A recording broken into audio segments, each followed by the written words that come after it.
Oke, pernah nggak sih Anda bertanya-tanya soal dunia kepegawaian kita? Ada satu teka-teki besar yang kayaknya bikin bingung banyak orang. Sebuah misteri tentang nasib pensiun yang beda banget, padahal statusnya kelihatannya sama-sama abdi negara. Nah, ini dia pertanyaan utamanya.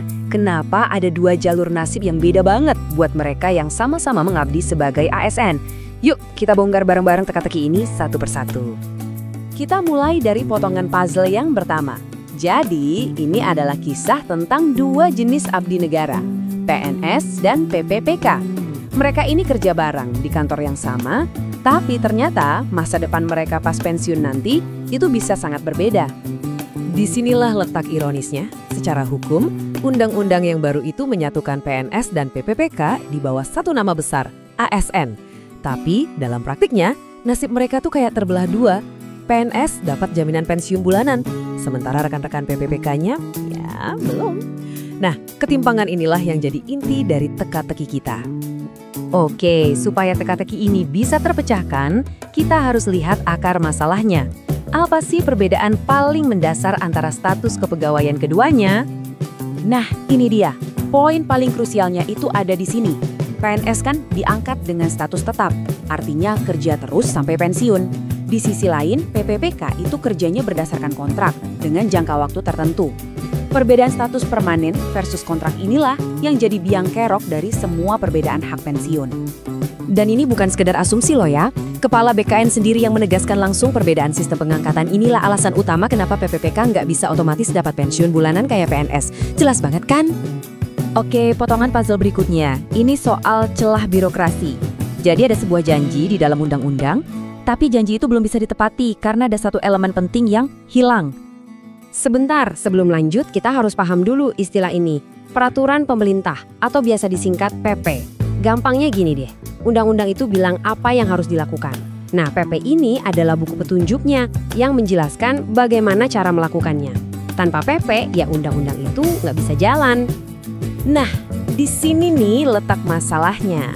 Undang-undang ASN yang baru itu sebetulnya udah kasih lampu hijau loh, udah menjamin hak pensiun buat PPPK. Tapi prosesnya macet di tengah jalan.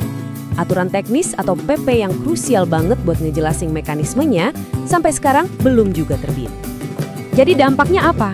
Ya semua jadi nggak jelas. Tanpa aturan main ini, pertanyaan-pertanyaan penting jadi nggak ada jawabannya. Gimana cara ngitung pensiunnya? Berapa iurannya? Siapa yang ngelola dananya? Haknya sih ada di atas kertas, tapi cara buat dapetinnya itu masih misteri besar. Tapi tenang dulu, ceritanya nggak berhenti di jalan buntu kok. Pemerintah sadar banget soal masalah ini dan mereka lagi bergerak. Coba kita lihat solusi apa yang lagi dirancang. Ya, pemerintah sadar ada ketimpangan ini. Makanya mereka lagi merumuskan sebuah skema baru. Tujuannya apa?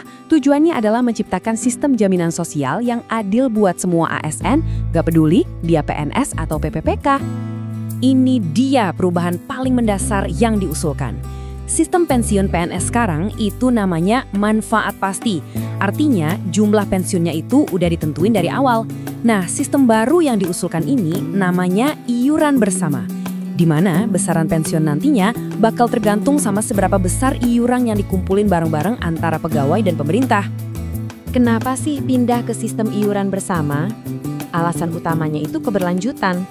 Jadi, di sistem ini, baik pegawai maupun pemerintah sama-sama nabung buat dana pensiun. Ini dianggap lebih sehat buat keuangan negara kita dalam jangka panjang dan nggak akan terlalu membebani APBN seperti sistem yang lama.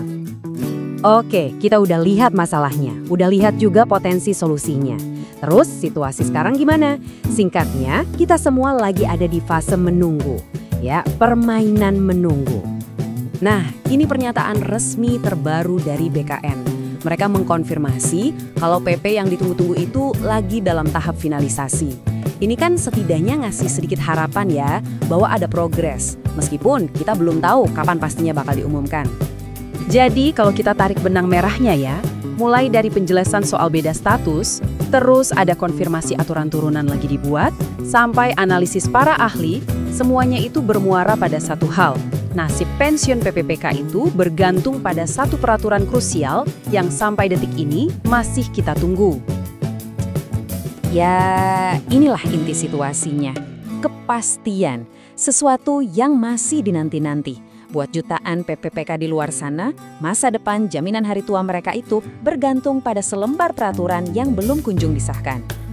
Dan kita tutup bahasan kali ini dengan pertanyaan yang masih menggantung. Teka-teki ini belum benar-benar terpecahkan. Solusinya udah ada di depan mata, tapi pertanyaannya tetap sama. Kapan ya semua abdi negara di Indonesia ini bisa dapat keadilan dan kepastian yang sama di hari tua mereka?